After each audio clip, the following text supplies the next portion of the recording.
Section 3.1, which deals with descriptive adjectives, which begins on page 88 in your book. So we know that in English the forms of descriptive adjectives do not change to reflect the gender, masculine and feminine, or the number, singular plural, of the nouns that they describe. For example, Juan is nice, or Elena is nice. They are nice, so they're all the same. But in Spanish, the forms of descriptive adjectives agree in gender and or number with the nouns or pronouns that they describe. You'll also notice that the order is a bit different. In Spanish, it goes noun plus adjective. And also, the adjectives have four different forms. So the adjectives ending in O, rather, have four different forms. We have the masculine singular, el muchacho alto, noun plus adjective. Los muchachos altos, la muchacha alta, y las muchachas altas. So it's very important that these match because it helps Spanish speakers know who's being spoken about.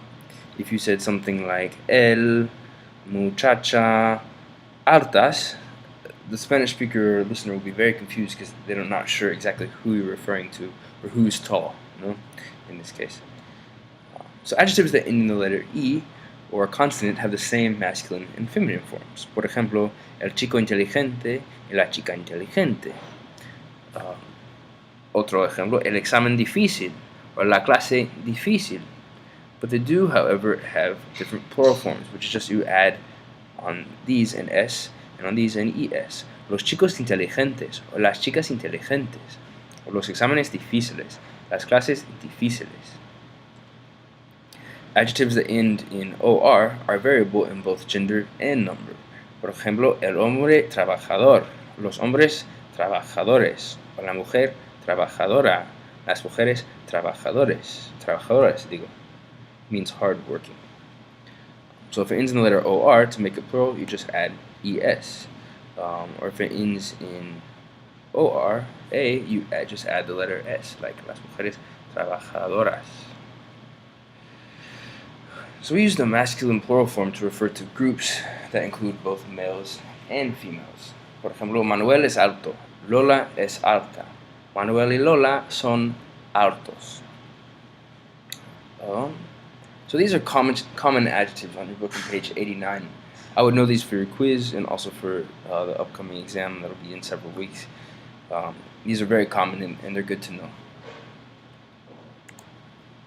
We also have other adjectives of nationality.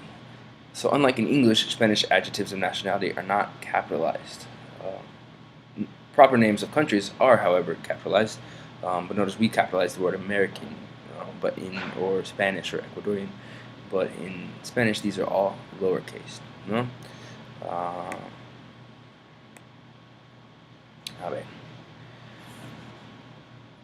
So we have alemán, alemana for German, argentino, argentina, canadiense, chino, costarricense, cubano, ecuatoriano, español, española, estadounidense. It's a word we don't have in English, United States of America. Francés o francesa, inglés, inglesa, italiano, italiana, japonés, japonesa, mexicano, mexicana, norteamericano, norteamericana, puertorriqueño, puertorriqueña, ruso, rusa. Muy bien. So for example, we have el hombre alemán y la mujer alemana, o los hombres alemanes y las mujeres alemanas.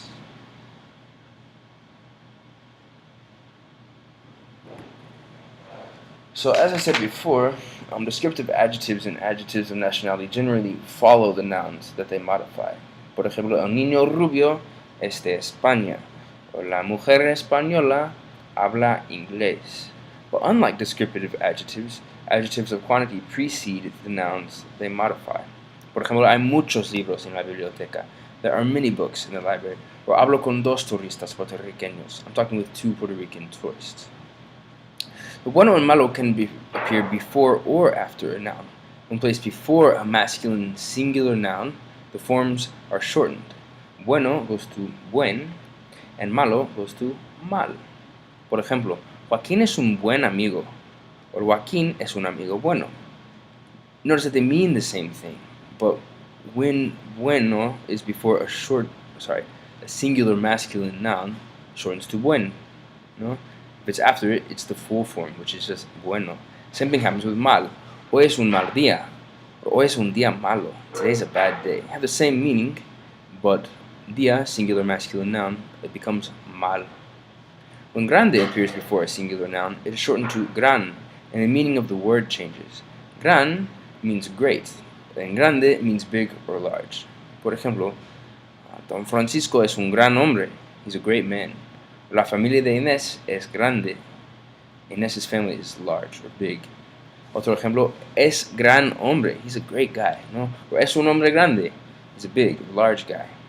So grande is the only one of the three that changes in meaning. Look at your homework a little bit. These are with descripciones, which of course we know use el verbo ser, es, son. ¿Es antipático Don Antonio? Sí, Don Antonio es antipático, meaning not nice. No, es antipático we know because Don Antonio is just one guy, singular masculine. ¿Son morenas las hermanas de Lupe? We know that it should be morenas because it's las hermanas, no? Plural, feminine. Next activity, a little bit working with bueno and malo. La clase de matemáticas es muy buena. We know it should be buena because es una clase de matemáticas, no una clase. La clase es buena. Rogelio es un buen compañero de cuarto. I know that because singular masculine, un compañero should just be buen, ¿no? Muy bien. Federico es antipático y una mala persona. I know that it's mala because persona is feminine singular, ¿no? Ahora es un mal momento para descansar. Es un mal momento. It's a bad moment to rest. Muy bien.